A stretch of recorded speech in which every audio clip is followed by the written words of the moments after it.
This is Andy 2, and this is video number 4 and the last video of a short series about the Singer Buttonholer for the model 301 and 301A and 404 and 604.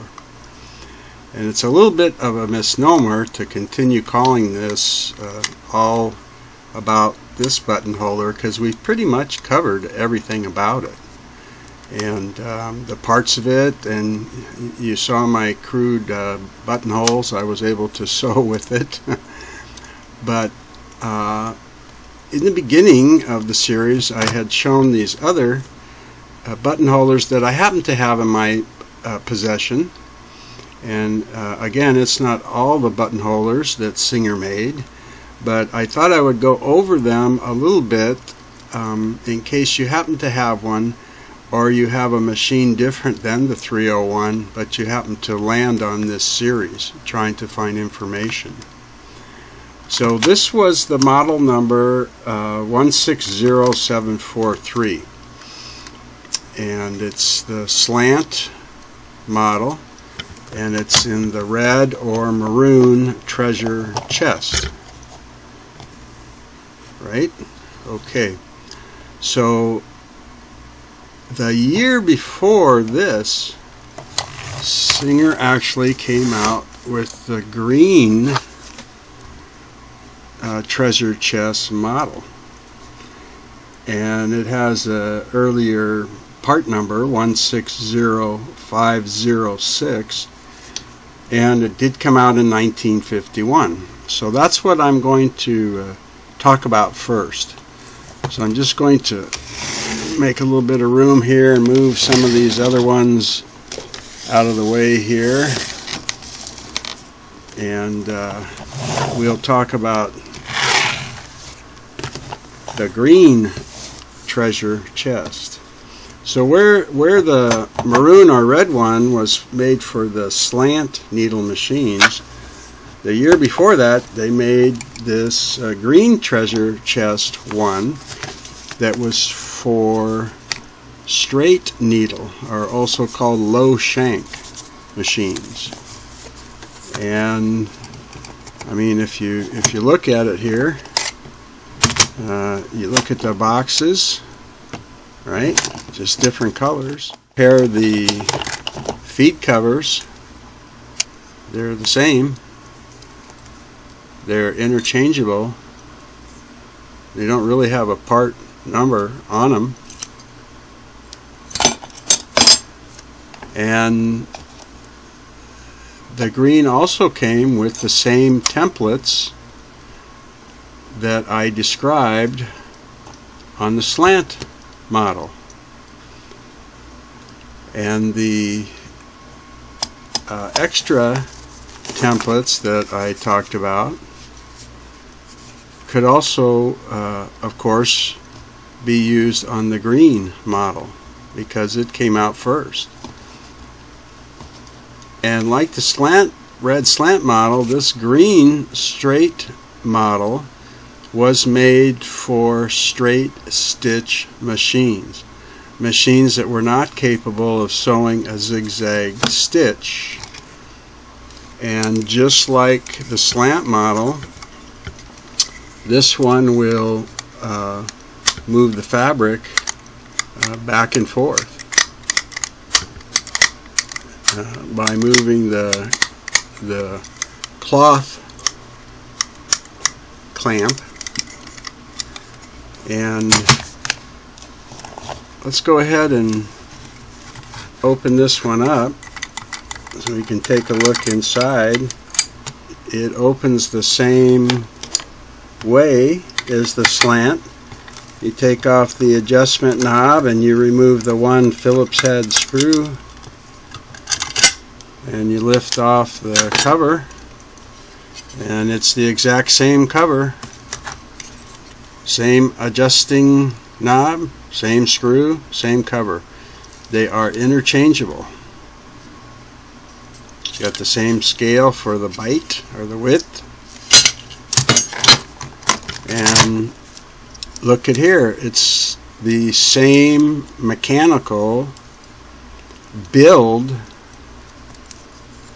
as the slant. It's got the same fork arm, the same buzzsaw gear, the same mechanism here that moves the cloth clamp forward and backwards based on the template, and moves the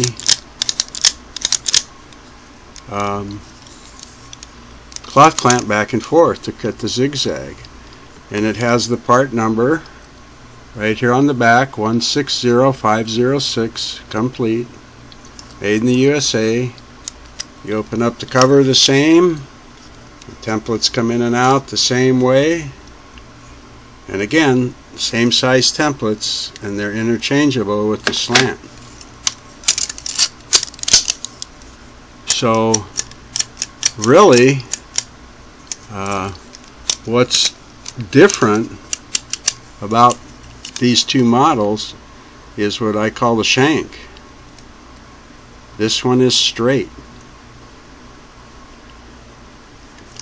and the slant, of course, has a slant. So other than the shank and the color of the boxes, they're virtually the same device. Operate in the same way. Parts are interchangeable. The instruction manual is the same, except on the slant it's got a picture of a slant shank, and it's got Singer Buttonholer number 160743, and on the green it's got a picture of a straight shank here, and it's got the number 160506. But otherwise they're the same. They're the same instructions, same pictures.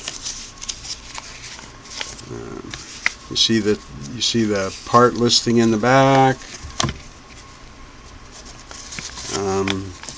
The oiling and lubricating instructions are the same on both of them. So just the form number and the number up on the first page showing the part number, that's all that's different between these two. And it's easy to get them mixed up, and you can kind of understand why some sellers on eBay, they don't realize the difference, you know. And a lot of people don't. They might buy the device itself at a thrift shop or someplace like that, and then later they find some templates in the box, and you know, they don't know that the slant is supposed to go with the red box and the straight is supposed to go with the green box. I mean, who knew, you know? So it was very easy for them to, come on you, to get parts mixed up. And the feed plates, you know, were the same, so no big deal. But I hope by watching the videos now that you know how to tell the difference between the slant and the straight. So if you have a straight stitch only machine that has a straight shank or straight needle, like say a 221 feather, if you have a model 201, should work fine with it. I don't myself work on the black Singers, so I can't tell you that I have done it. You know, I've used it, but I don't see why it wouldn't work on those machines. So, and maybe others, like any straight stitch, a model 66, maybe a model 99. Just like the slant can work on the 301 slant needle straight stitch and the 404 straight stitch slant needle, and the model 604 that came out later.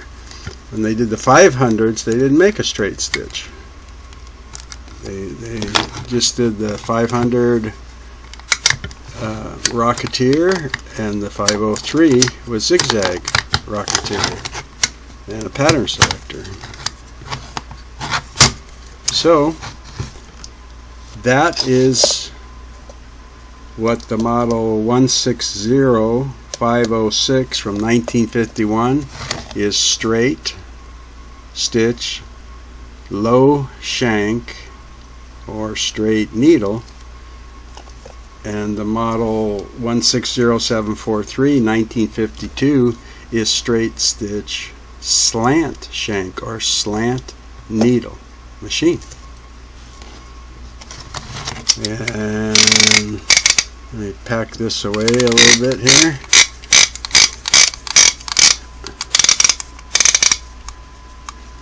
Oh, there's one thing I forgot that I just remember this, and I've thought of this like 3 or 4 times and keep forgetting to tell you.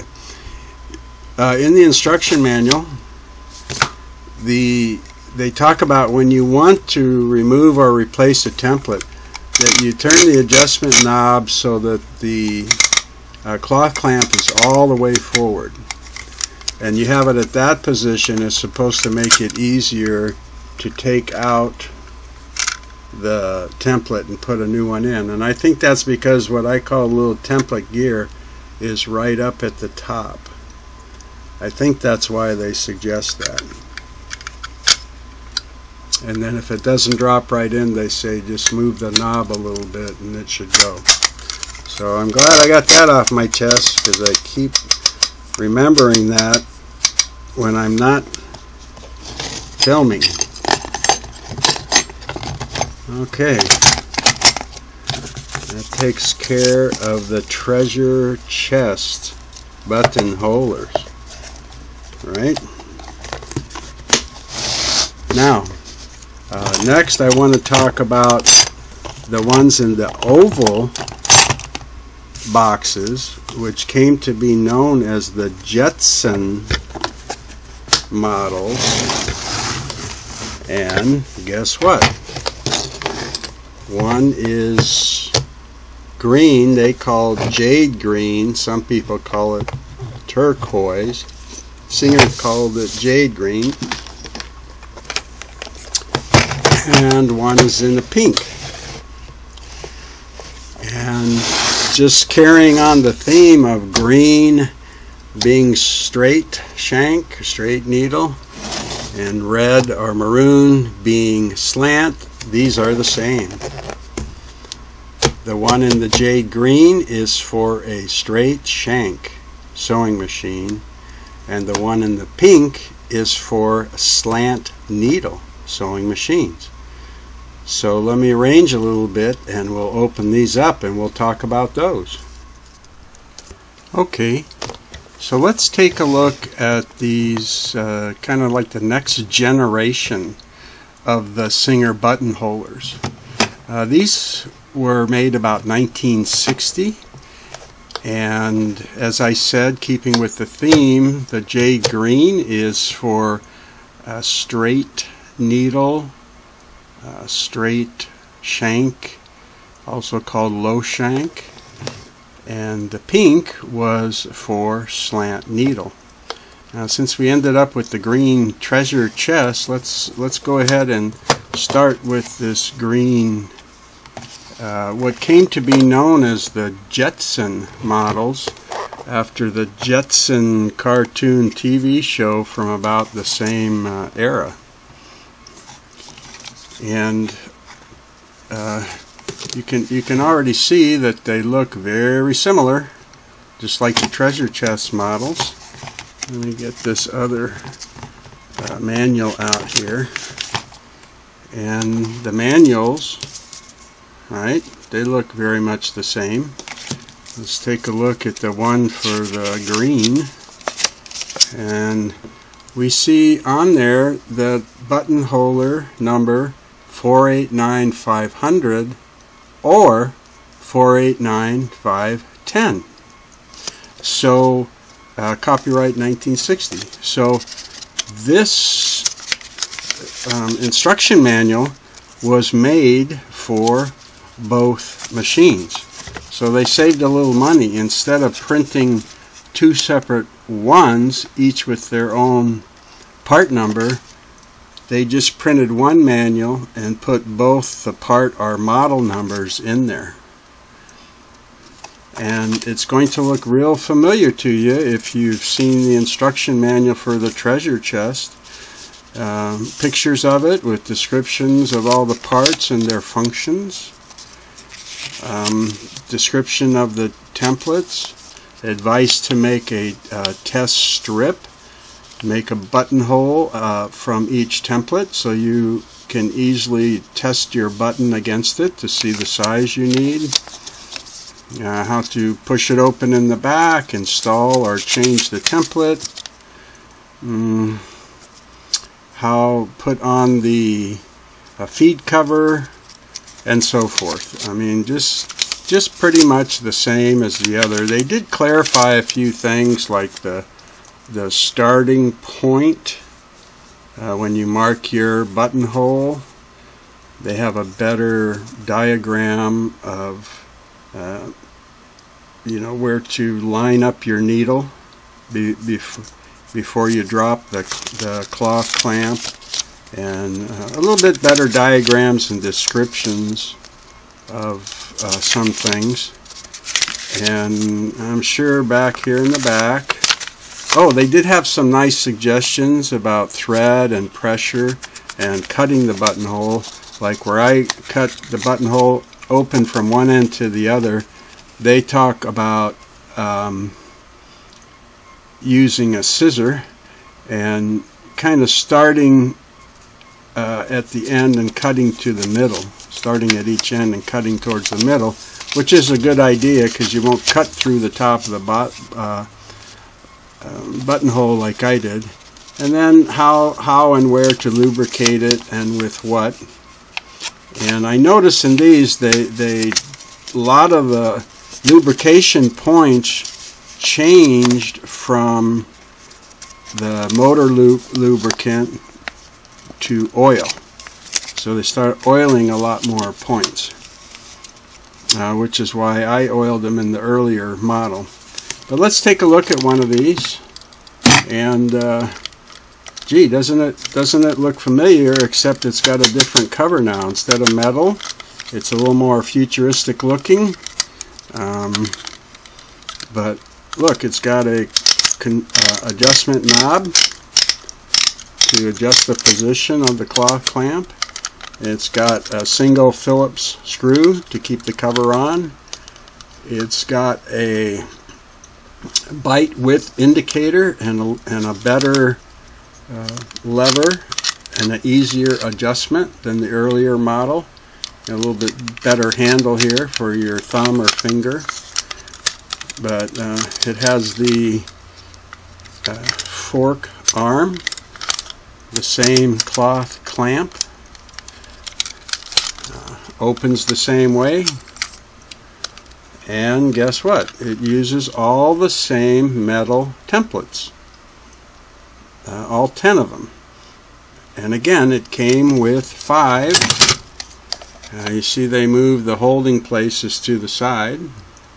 But it shipped from the factory with 1 in the device and 4 more, and then you could buy the package of 4 again.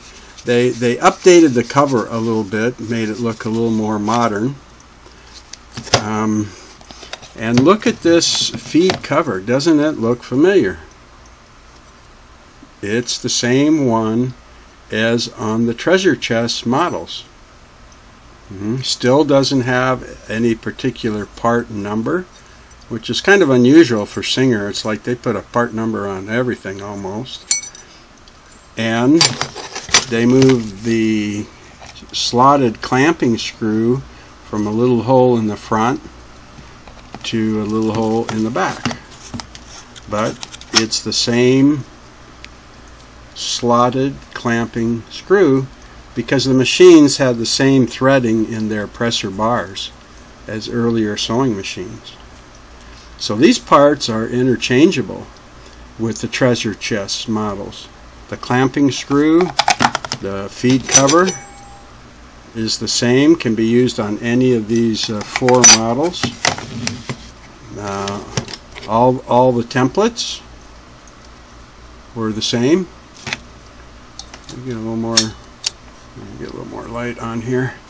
So let's take a look under the cover. Here's the adjusting knob, and it should turn right out just like the treasure chest models. And it's got the same little weird spring, so I'm trying to use upward pressure to get it out. There we go. So the knob changed, but the threaded screw and the little spring on there is the same. They jazzed it up a little bit and kind of put this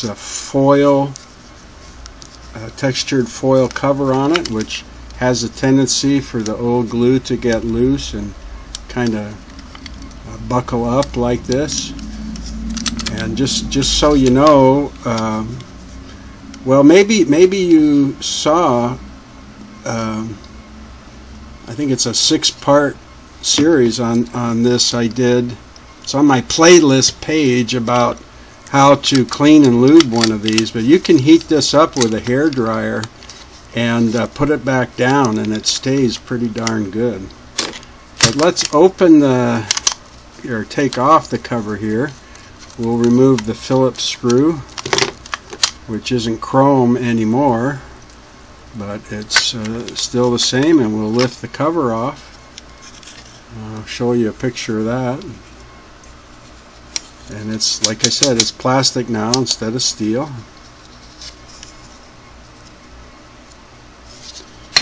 And look in here.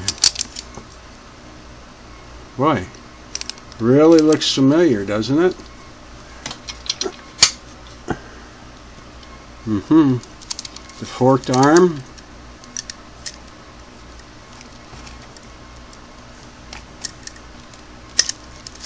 Right. Buzzsaw gear, or what I call the buzzsaw gear. The central mechanism that not only has the machine follow the template, but also moves the cloth clamp. On the retaining plate now, it says USA and it's got several patent numbers, but it doesn't really show the part number anymore.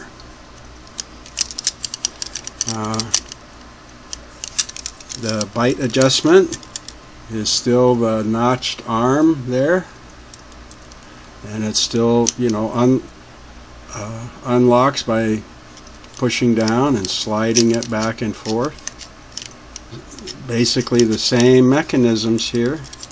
I didn't show this before, but when you turn that adjusting knob, you hear that little ratchet sound. There is a spring here and a little gear in here, and that's what you're hearing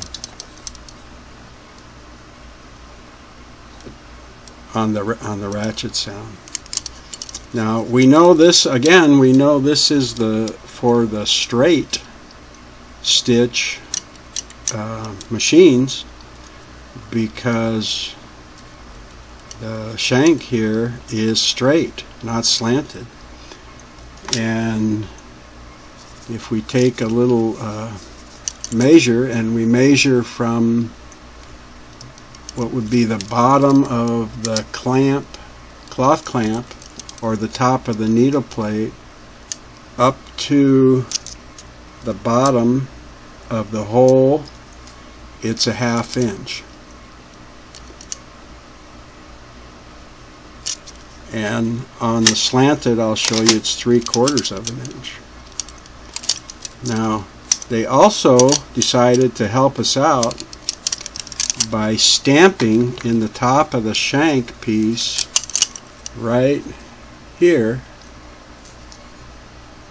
the word straight. It's stamped right in there.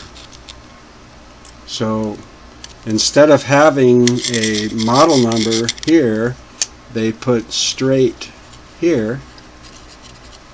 Just like I showed you the 3 things to look for on the treasure chest models. This one says straight, and you see that the shank is straight. And if you're inclined to measure from the bottom of the cloth clamp up to the bottom of the hole here, you'll see it's a 1/2 inch. Okay, so let's take a look at this slant one.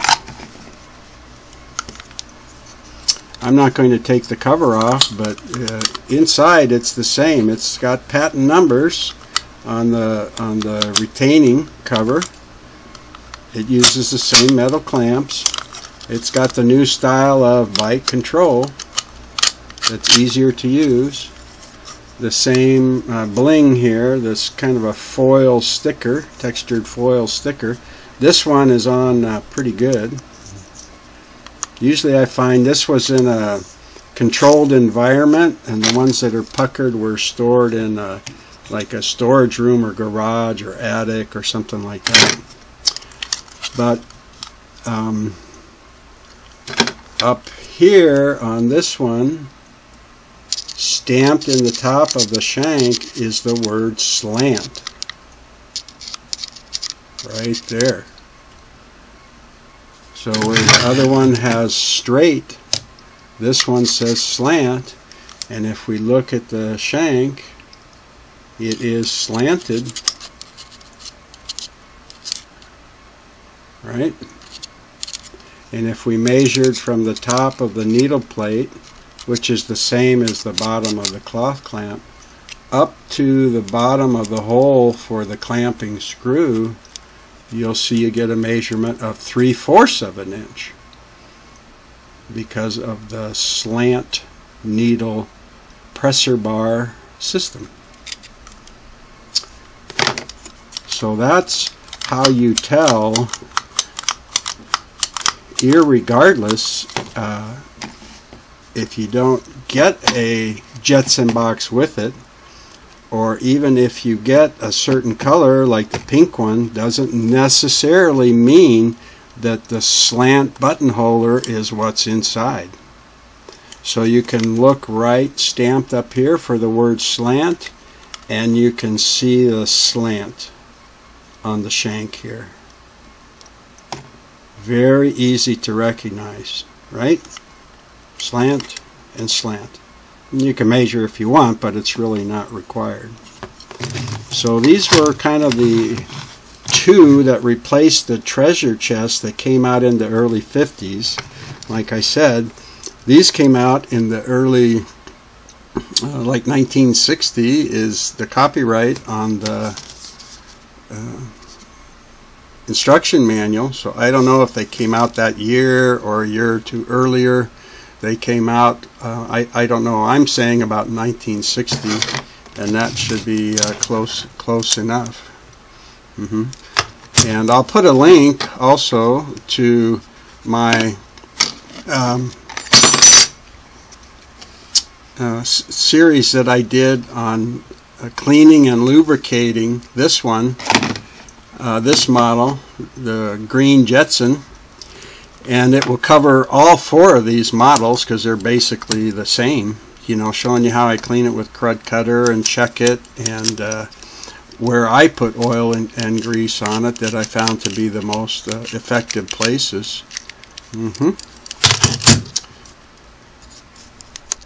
Now here's what I find interesting about these models, because for myself and many others, they were generally thought of as for use on Singer zigzag models,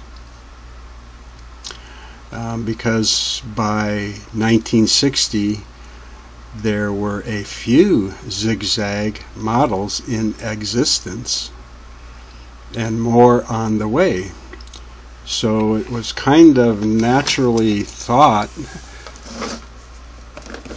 you know, that the red treasure chests, which they came out in 1952, generally for the Model 301, because it was the first slant needle machine. So if you needed one for the 301, this was it. But why could you not use the pink Jetson on the Model 301? It's basically the same buttonholer. It basically has a bite adjustment, which means that it is going to move your fabric back and forth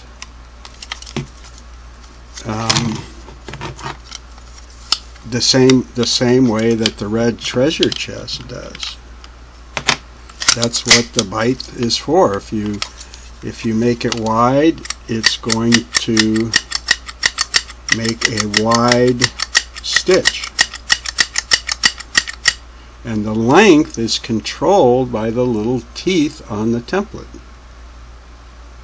Okay, and both how long the spacing of the stitches, I guess I would say, and the bite or width of the stitches is controlled by a mechanism here and this mechanism that follows the template, and those are both activated by the fork arm going up and down because it is attached to the needle clamp.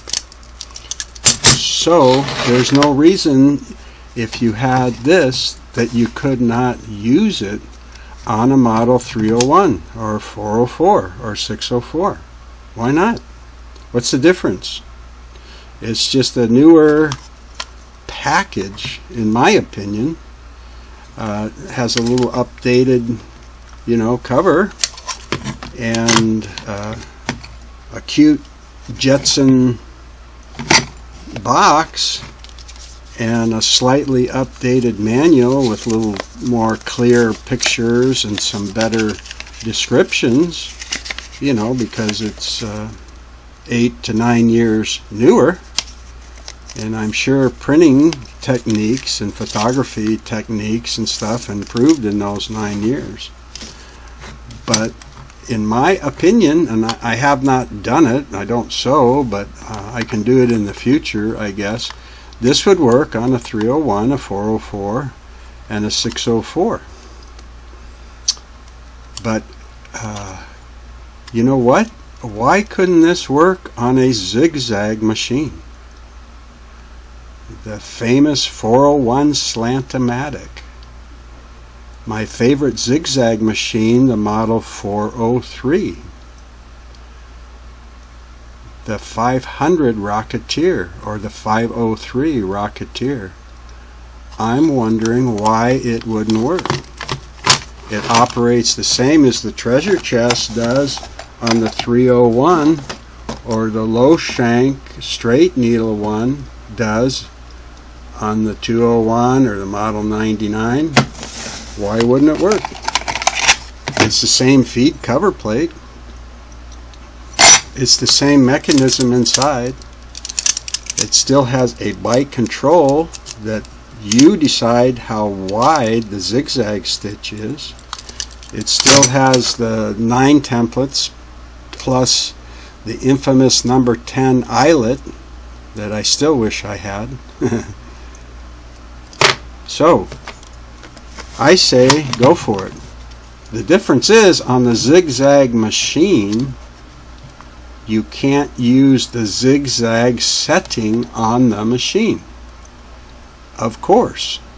because you're competing with the zigzag setting or bite setting on the Buttonholer. So why couldn't you set your 401A Slant-O-Matic to straight stitch and hook this on, cover the feed if it'll fit? I guess I'd have to look at that. I know that it has holes in the bed for mounting attachments, so I'm assuming that this would fit the feed dog. Now I know on the 401 and the 500, 404 like that, they have levers that will lift the needle plate above the feed dog. So you don't lower the feed on those machines, you raise the needle plate. But with this covering the feed dog, you wouldn't need to do it. And I've had people tell me that they have used this on the model 404, and they don't raise the needle plate. They just put the feed cover plate on, attach the slant buttonholer, and away they go. So if it'll work on the 404 straight, why wouldn't it work on the 401 or the 403 zigzag models? Now, I have a viewer named Randy C, and this fellow is a veritable encyclopedia almost of Singer machines.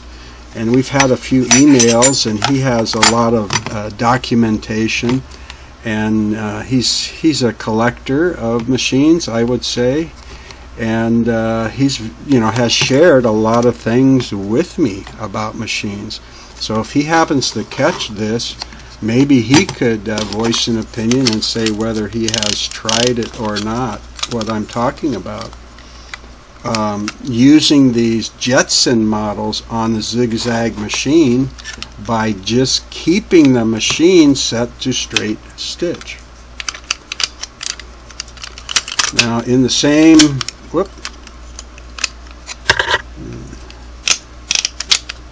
I guess if I use these more, I would know how to get that template to go in there better, maybe. There. In the same vein of me feeling that these machines would work fine on slant-needle zigzag machines, then this jade green one for straight needle, or also called low shank machines, they could be used on models that I've done, like a 337, 338, 347, 348, 457, 513. I don't know about the touch and sew models because of the bobbin system, but I have to think about that. But I think that this could be used on low shank or straight needle zigzag machines just by putting the machine or keeping the machine in straight stitch only. And again, we're doing that because the bite control and the way the device works is going to move the fabric back and forth, not the needle. Right? So, let me get that one back in there.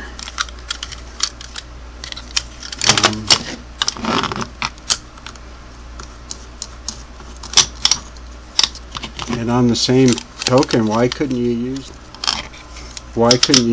this on a model 201 or 66 or 99? Has the same feed cover plate, right? Right, the same mechanism, the same templates. I've been through all of that with you. You know what I'm talking about, right? So that's my opinion, and I'm sticking to it until I can test it myself, or until somebody helps educate me about why you couldn't do what I'm talking about. So we'll see on that. If you happen to have these and the machines mentioned, maybe you could try it and let us all know. Comments are always welcome on my channel. So we've covered the treasure chests, and we've covered the Jetsons, and I mentioned that these are not all the models. I want to talk about a couple of more here in the next little section here. So let me set up for this, and we'll get into the professional buttonholer. Okay, it's time to talk about the professional buttonholer. This is kind of the epitome of Singer's mechanical buttonholer technology. This is the last of the 5 types of buttonholers that I happen to have in my possession right now. And you can see right on the front it says for Slant-needle zigzag sewing machines by Singer. And on the end of the box, the professional buttonholer by Singer for Slant-needle zigzag sewing machines, part number 161829. So let's clear out these treasure chest and Jetson, and let's take a close look at this guy. So we have a more modern instruction booklet, about twice as big as the other ones.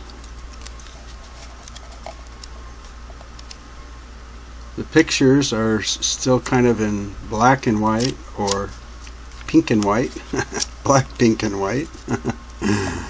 But it talks about in here, right off the bat, about the different types of buttonholes it can make. And one of them really caught my eye, but let me just tell you, there's straight buttonholes with round ends, eyelet buttonholes for coat suits and tailored dresses, pearl edge buttonholes in straight or eyelet end. That was very interesting to me. 2 needle buttonholes to add as a designer touch on sheer crisp fabrics. Now that is interesting to me, the pearl edge and the 2 needle. A bound buttonhole to give an air of distinction to coats, dress, or suits, and the eyelet buttonhole for belts, lacings, and studs. Wow. So when I got this, I got to tell you, I was excited to think that there was an eyelet template in here. Yay. You choose the style and the length. You can even adjust stitch width and cutting space and make perfect buttonholes every time. And the copyright's 1967. When they go into how to set it up and stuff, there's instructions for touch and sew zigzag machines. Preparing to use the buttonholer for touch and sew zigzag machines. And they talk about winding that touch and sew bobbin first before you mount the device. And if you got a lot of buttonholes to make, they suggest that you wind an extra bobbin, because there's a procedure to change the bobbin without removing the buttonholer from the machine. That was pretty interesting. And then there's instructions for a conventional bobbin zigzag machine, and there's nice examples of the buttonholes. And if you do it at for example, this was machine stitch width number 2 and the buttonholer space setting at number 2 and 3 and 3 and 4 and 4. So this buttonholer is not going to move your fabric like side to side to make the zigzag. It relies on the zigzag stitch of your sewing machine. Now it will still move the cloth around according to the template to form the buttonhole, but it is not going to be moving it like side to side like the other buttonholers did. So you can see from 1951, I guess, when that green treasure chest came out,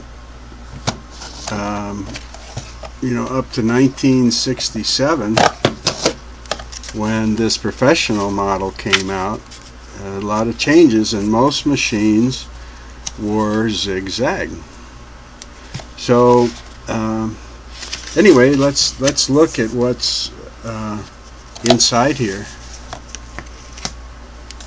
And a little styrofoam cover organizer, and the first thing you notice is instead of 4 templates plus 1 inside, there is 1 inside and there's a whole bunch more. So I don't know if all of these were included, because it seems like there's not enough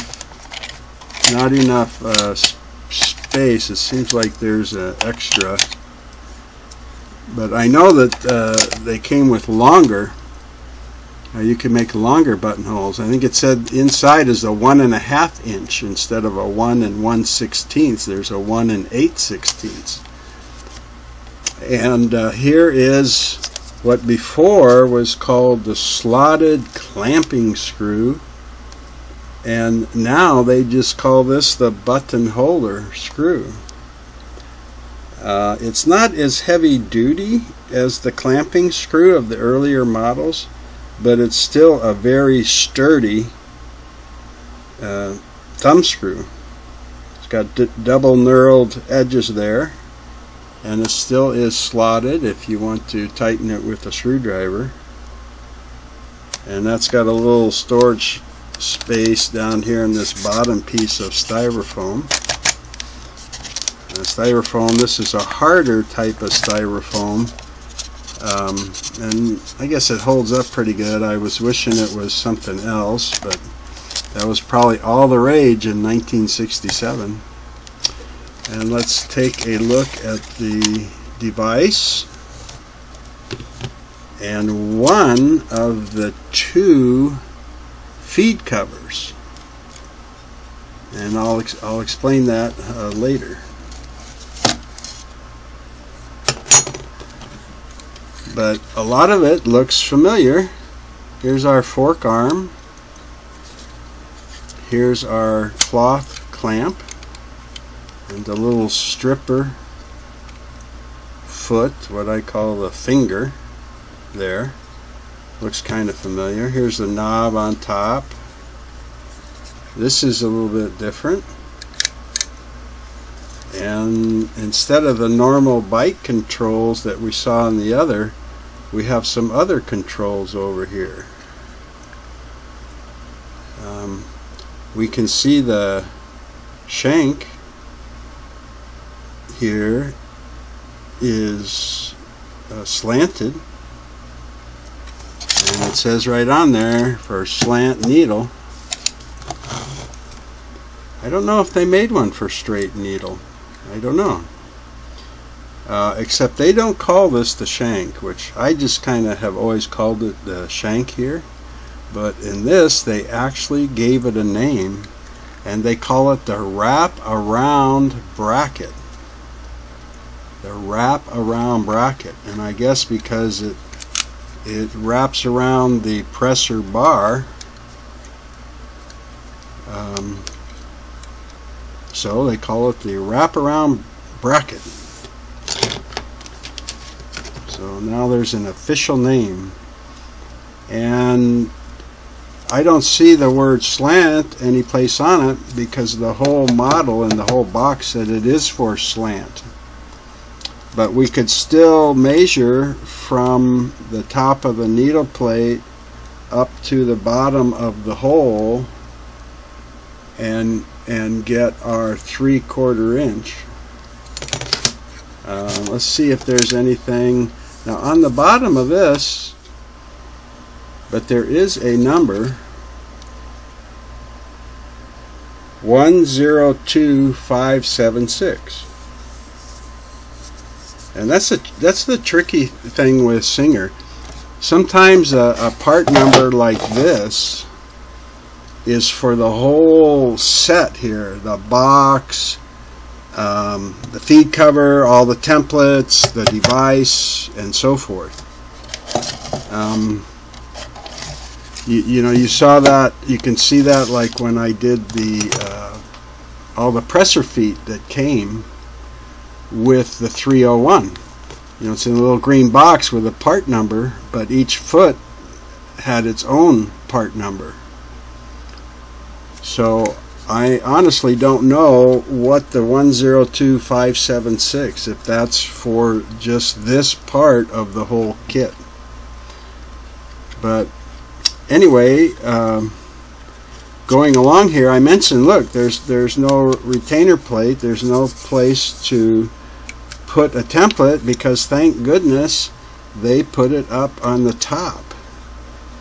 And instead of this being an adjustment knob to move the cloth clamp, it's just a little lock system to open up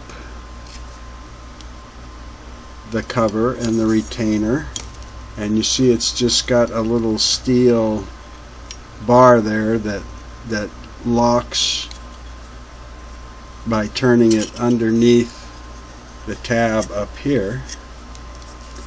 And the retention spring is a lot bigger and a lot springier.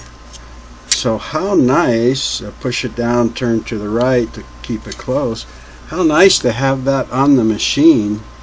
And if you want to change a template, just reach behind, open it up, take out the template, and put in a new one. Close it, and then go. That is fantastic. Now that also explains what this little lever is. This is the cloth clamp adjusting lever. And by manipulating it forward, that's how you adjust this cloth clamp. Okay. So the other one's the knob on the top. This knob's just to open and close the retaining cover. And this is how you adjust. Okay. So let's look on the side here. This has got some hash marks and the number 2, 3, and 4. So it's almost like 1.5, 2, 2.5, 3, 3.5, 4. And it's got a little lock thumb screw, I guess you would call it. And that's called the space selector. And I believe that is the space. You can adjust the space between the two sides of the buttonhole. So if you want a narrower space, you could go from, I'm guessing, about 1 3/4 maybe to 2, 2.5, all the way up to the wide of 4. And it's on a sliding scale. And I'm thinking why you would want a wider space would be if you have a thicker button. You know, if you have a narrow, kind of delicate button, you can use a smaller space between the two sides of the buttonhole. If you got a big decorator button or a thick wood button or something like that, you could have more space. So you just turn that left and adjust it where you want, and then tighten it up to keep it there. And now down here we see another locking kind of thumb screw, and we see another little lever here that says 1 and 2. So what this is the stitch length selector, and it's going to control the buttonhole stitch length, not the length of the whole buttonhole, but the length of the stitches. So I'm thinking when you read the book, you're going to see that over to 2 is a little more space between the zigzag stitch, and closer to 1 or over to 1 is a tighter, narrower space between the zigzag stitch. And you move this, the little chrome lever there, and you move this, and you will tighten the stitch length lock to keep it there. And I'm very happy to see this is all metal. They went back to a metal cover. These are all heavily chromed, heavy knurled knobs, really easy to get a good grip on them like that. Look at these rivets down here for strength. Nice big heavy chrome plated adjusting lever.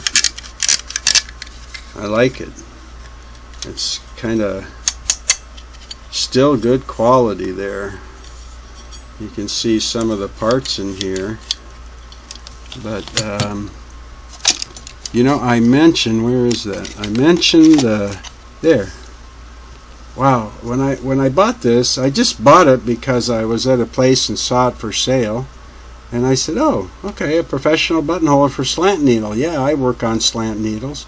Maybe I'll get one of those and offer it as a more complete package to a customer after I restore the machine. But I was excited. I go, wow, I finally have an eyelet template.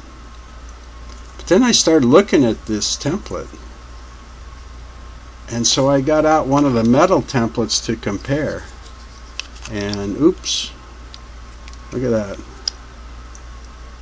that.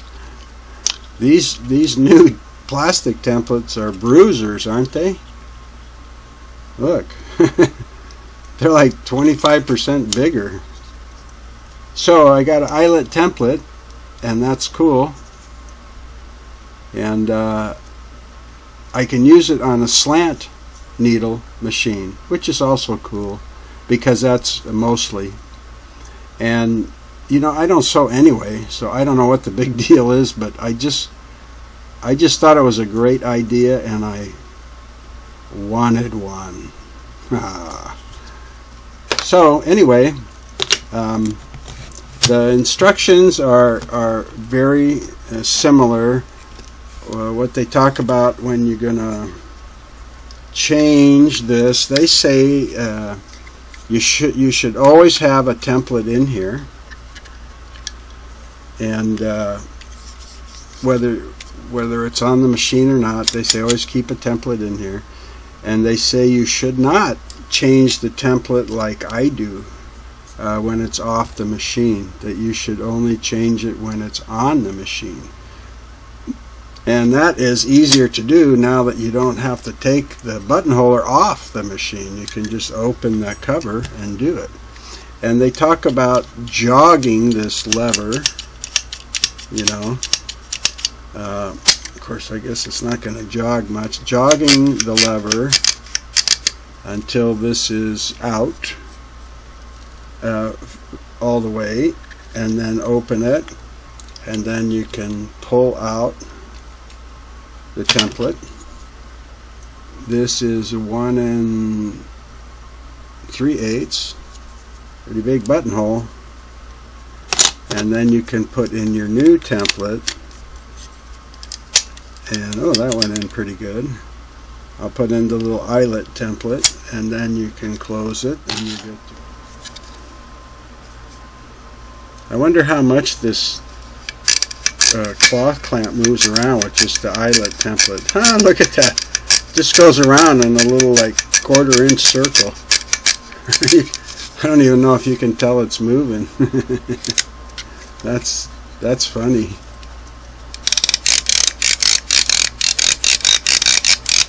Too cute. Let me take that back out. Okay. So I want to talk a little bit about the feed cover plates, because there's 2 different plates that can be used with this, and one of them looked very similar to the cover plate. What's going on here? Hey, it's not moving. Did I not get that flat in there?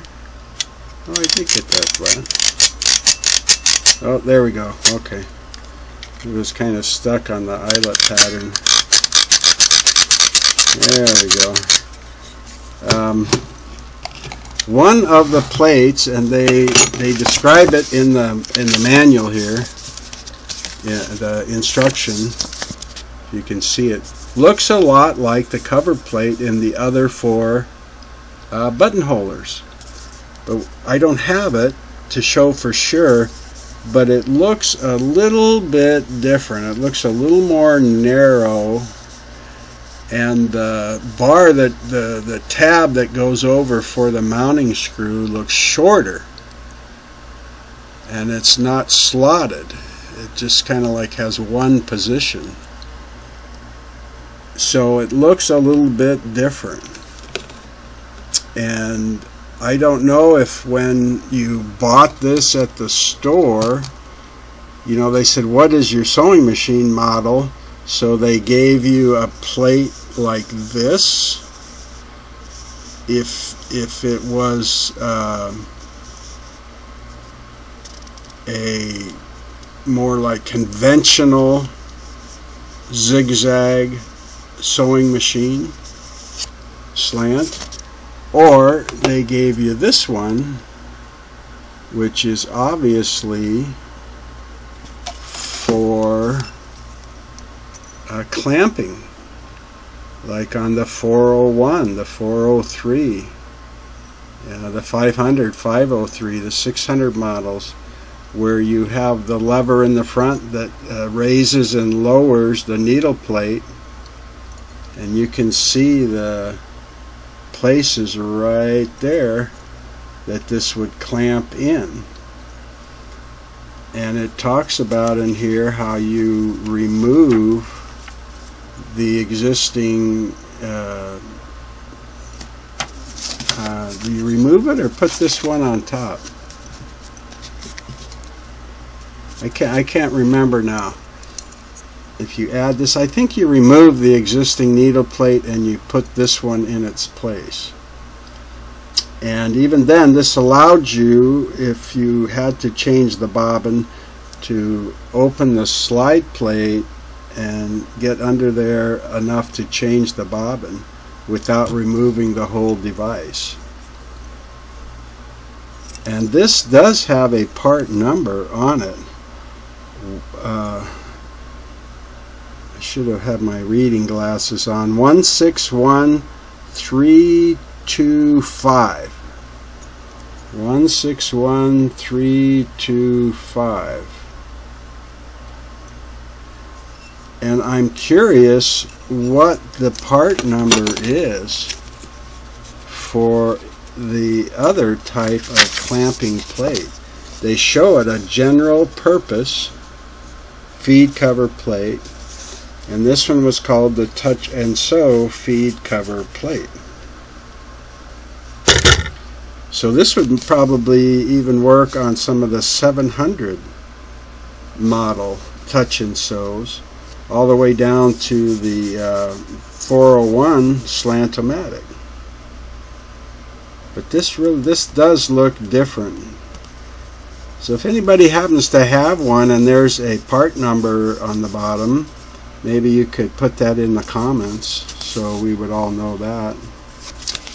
But that's in general about this. You know, you could do a whole video just on this and how it works. And next time I have a zigzag slant needle in my possession, I just might do that, because it would be fun to use, I think. And there is quite a number of options with this when they talk about it in the book, about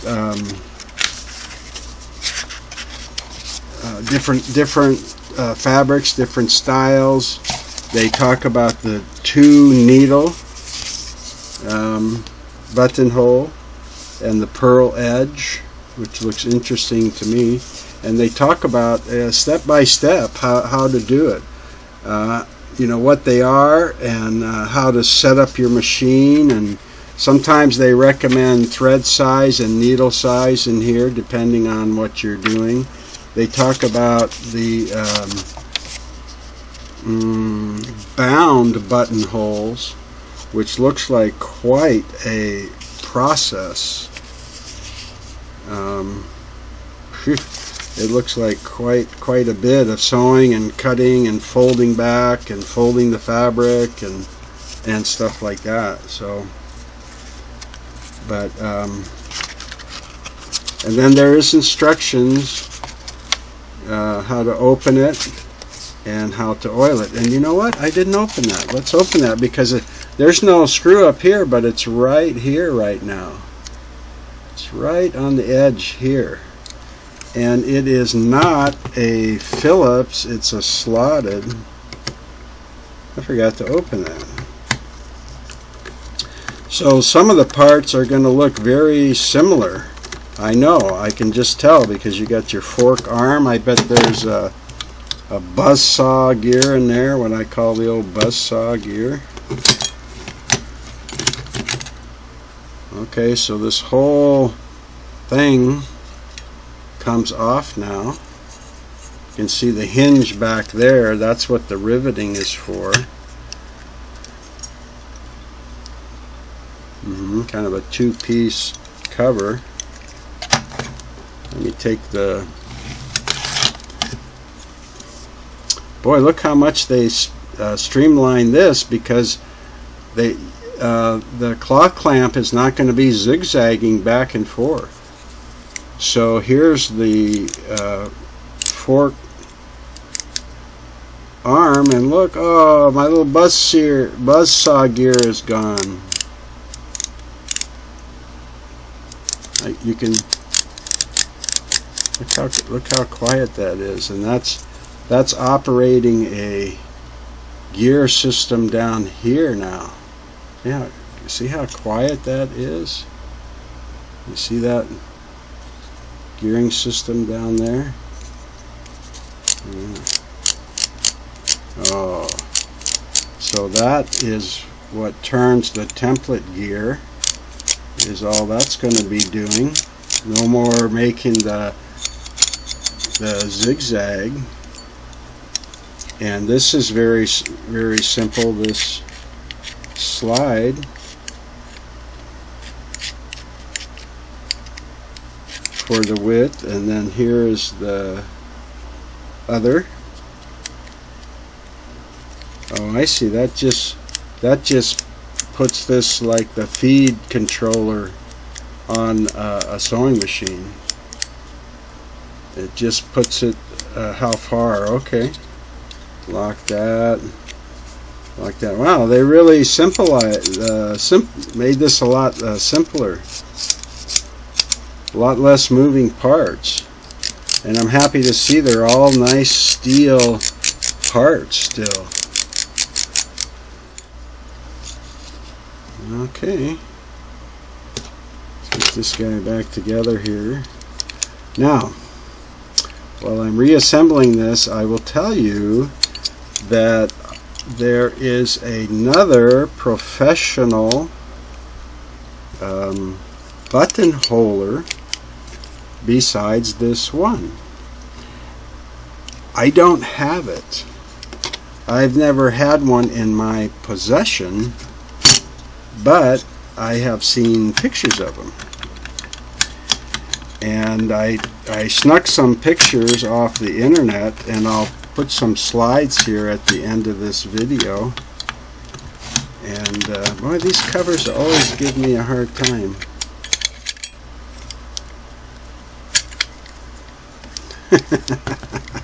Okay, well,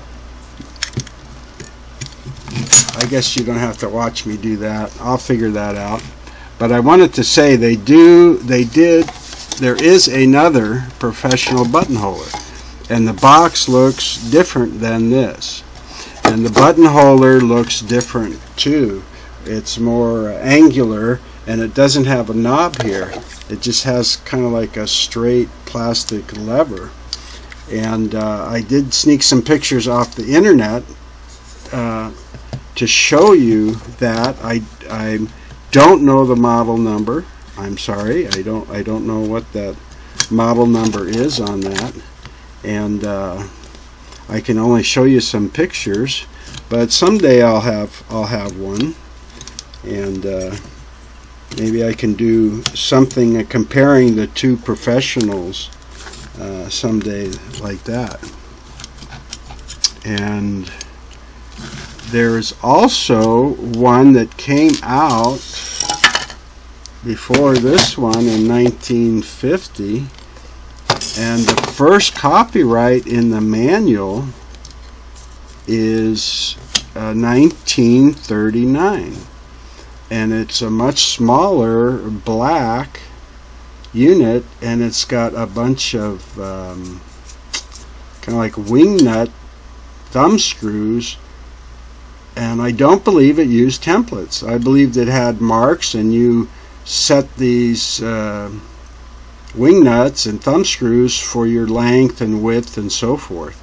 And all of the forked arm and the Buzzsaw Gear and everything was just kind of exposed. It really didn't have a cover.